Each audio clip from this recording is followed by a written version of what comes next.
غني خان بابا یو شعر به درته ووایم. یو هلک تلو پېښور ته هغلته وږي خرڅولو چې وږي خرڅول نو ورته ویل چې یاره ته څه کې ویل یاره زه دغه شان د غني خان زمیندار یم هلته وږي خرڅوم هغوی راګیر کړی سمې والې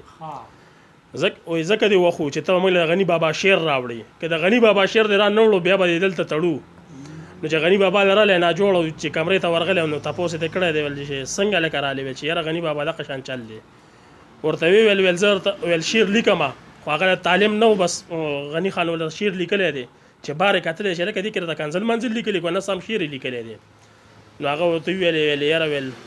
څوک مې دوست څوک مې دشمن مې نابلي اشنغر کې کېږي ډېر غني او زه غني هغه به چې یو کار بل هغه به چې کله په د روژې میاشت راله که نه او د هغه به زکات مکات ایسته نو غون غریبانان به یې راغونډ کړو تپوس به یې ترې وکړو ویل د خدای یې شوکم که خپل یې شوکم نو د غریبانانو به ټول ورته ویل زه بس خپل یې کوه بس اخره کې یو ورځ داسې راغلل یو کال د غریبانانو ورته ویل مړه د خدای یې شوکه چې کوم مالدار او هغوی یې سم ډېر ورکړو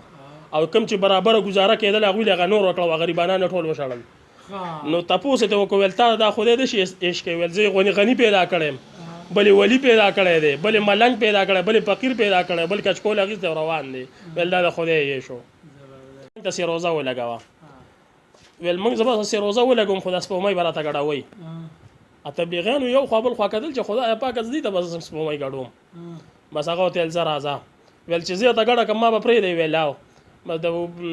اوبو تالاو ته یې بوتلي د کبانو تالاو ته هغې ته یې کاڼی ور ویشتو اوبه به م ړقېدې وه سپومۍ به م پکې ړقېده ویل ما ته وړقوله که نه